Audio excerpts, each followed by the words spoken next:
It is honestly baffling how much grinding in TDX has improved over the years. A year and a half ago, the grinding in TDX was miserable, but in the current state of the game, I think grinding is insanely fun to do compared to every other Roblox tower defense game. Not only have the developers made every main game mode give way more cash overall, but they've also introduced several other systems like medals and quests to help with grinding. Overall, in the current state of TDX, the grinding is really good. New players can easily access tons of cheap towers with the amount of rewards they'll get per match. But did you notice how I only mentioned grinding for towers? Grinding in TDX still has a few problems though. Grinding for towers in the main game may be fun, but grinding for event battle passes takes an absurd amount of time. A lot of the TDX community does not like event battle passes, and it's very easy to see why. Sure, they may have a lot of content that you can access from them, but then you realize the majority of that content is just skins. Sure, sometimes you'll get an event tower or power-up that you can only access from that event, but a majority of the time those are really far into the battle pass. Getting event towers from beating the event game mode is totally fine, and that's how it's been for a while. But being forced to go all the way through the event battle pass just to get other towers that are a part of the event really sucks. You have to go through an ocean of garbage skins just to get to the tower you want, and it takes an absurd amount of time. But event battle passes are not the main subject of this video.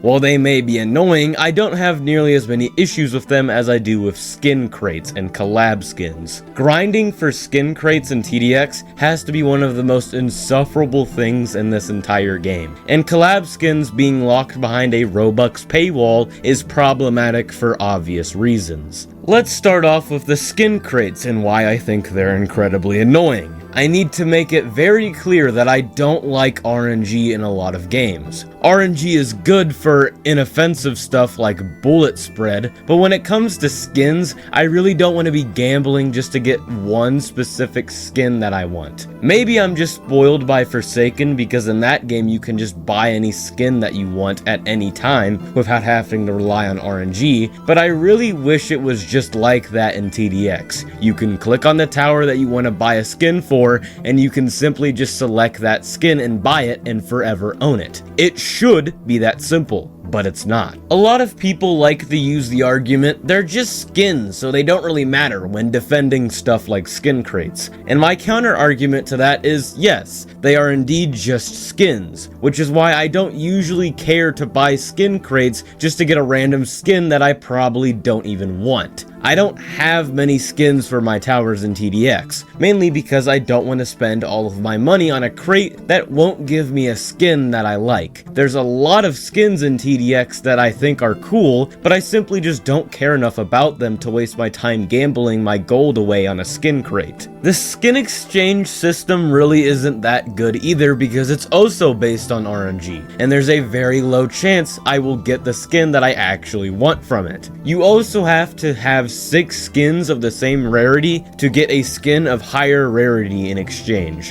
which to me doesn't seem worth it whatsoever, especially since you can't control what skin you get in exchange. A lot of these skin crates are also just extremely flawed. Look, even if you do enjoy gambling all of your gold away on skin crates, it's hard to deny that the majority of these crates are just poorly designed. The basic crate has way too many skins for its own good, and a majority of them are just recolors. Trying to get the skin you actually want from the skin crate is next to impossible. The basic crate 2, yes, that's what it's actually called, is even more disappointing than the first basic crate. There's not a single unique skin in this entire crate. There's only recolors and camo variants, which barely even count as skins. The only crates in the game that are actually somewhat decent are the event crates, the elite crate, and the ghost crate. These crates actually have entirely original skins, and none of them are recolors or camo variants. Now, it seems like those crates are amazing, but they're way too expensive. Spending thousands of gold for one skin crate spin is simply absurd and outrageous. There's also a problem with the fact that there's no special currency for skins. Games like Paradigm Shift Tower Defense do this, and there's basically no excuse for TDX not to do it as well. Since skins are in the same currency as towers, a majority of TDX players aren't going to buy any skins until they have all the towers that they want, which really sucks. And now it's time to talk about the collab skins. I'm not counting the Eradicator John, Golden Commando Juggernaut, and the Eradicator Juggernaut skins in this section, because you can actually get those skins from playing the game. I'm only going to be talking about the initial Tower Battles collab skins and the Criminality collab skins. This has been a complaint since forever ago in the TDX community, that the only way you can get the collab skins is by paying Robux, and it is completely understandable why. If I was a game owner on Roblox and I collaborated with TDX and I saw that they were forcing people to pay Robux just to get the collab skins, I'd immediately drop out of the collab because that's just dumb. I'm in no way trying to say that John and his team are greedy, I just have no clue what they were thinking with this. Yes, they do have to make money somehow, but forcing people to pay Robux is not a good idea, especially when it's just a skin you're paying for. All in all, people have been complaining about skins in TDX ever since the skins update came out. Matter of fact, I'd say the skins update was potentially the most controversial update in the history of the game, and it's very easy to see why. Forcing people to rely on RNG just to get the skin that they want is really dumb, and forcing people to pay Robux for a measly skin is also insanely dumb. I get that skins aren't a main focus in TDX, but all I want is for skins not to be insanely painful to get. I just want to buy a skin straight up without having to rely on RNG within a skin crate.